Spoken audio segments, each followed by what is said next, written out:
Hi guys, it's me again, your Fit Mom Tala, and so for today's video, pag-uusapan natin ngayon ang Dermo Republic.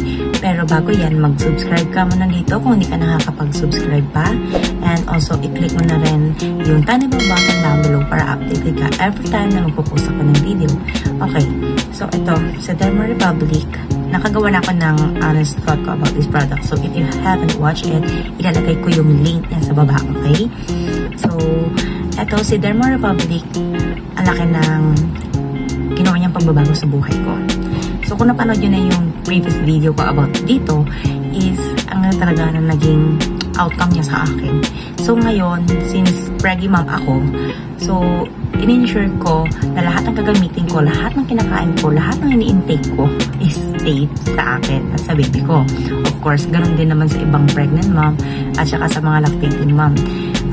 Lalo na pagbuntis, diba? Sabi nga nila, magdoble ingat. So, ako, as soon as nalaman ko na pregnant ako, nag-message ako sa stores nila mismo sa Dermo Republic sa Lazada kung safe ba ito sa mga buntis. So, unfortunately, ang answer nila is no kasi based sa research nila, ang products nila ay nagko-contain ng phenoxyethanol. Okay. So, yun daw is based sa research, hindi siya safe sa mga preggy at saka sa mga lactating mom. So, mas maganda pa daw na pagkapanganak hanggang sa mapusot or mag-wean off na yung anak natin, saka tayo pwedeng gumamit ng products nila. So, sabi ko nga, 4 yung dati kong ginagamit na product. So, eto, meron ako dito yung glycolic, meron akong spot treatment nila, and also meron akong yung serum na 10%, kasi meron silang 5% mas mababa sa mga beginners. And then, also, meron din ako yung vitamin C na 15%. So, lahat, inisa-isa ko kung meron yung ingredients na is nagko-contain sa lahat ng products nila. At alam nyo ba, etong si spot treatment, wala siya dito. Wala siyang phenoxyethanol. Yes, wala talaga, wala. So, alam nyo to, lifesaver sa akin to. So, gumawa rin ako ng feedback or thoughts ko about this. Pero, ano lang siya sa YouTube na shorts. Tapos, eto, sobrang konti lang. Ang dami pang laman nito talaga. Sobrang konti lang kasi hindi mo siya kailangan gumamit ng mga inang drops. Actually, kahit nga ipahid mo lang eh. Itong ginagamit ko talaga.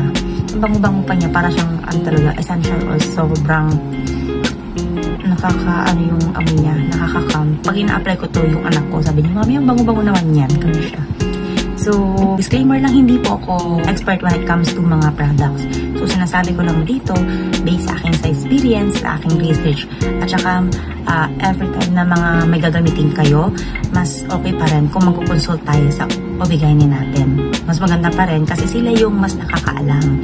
Kung ano man yung hiyang nyo, make sure lang na kung itutuloy nyo to, kung continue nyo pa rin during pregnancy journey nyo, is maganda pa rin i-ask nyo pa rin yung OB-GYN. Pero as of the moment, itong tatlong to, cancel mo muna sa akin to kasi nga, hindi nga siya safe. And, ano lang ako ngayon, nasa mild products lang ako lahat kasi minsan tamad ako eh. So, gano'n man talaga yung mga mamis, diba? May mga mood talaga tayo na tamad at meron naman ibang mamis na sobrang sibag mag-skincare. So, depende talaga sa mood yun. So, ako, ang facial wash ko is mild lang, like Cetaphil, ganun. Basta, kahit basta mild Dove, ganun. Bar soap, wala namang problema sa akin pag bar soap, hiyang naman ako. And then, moisturizer sa gabi.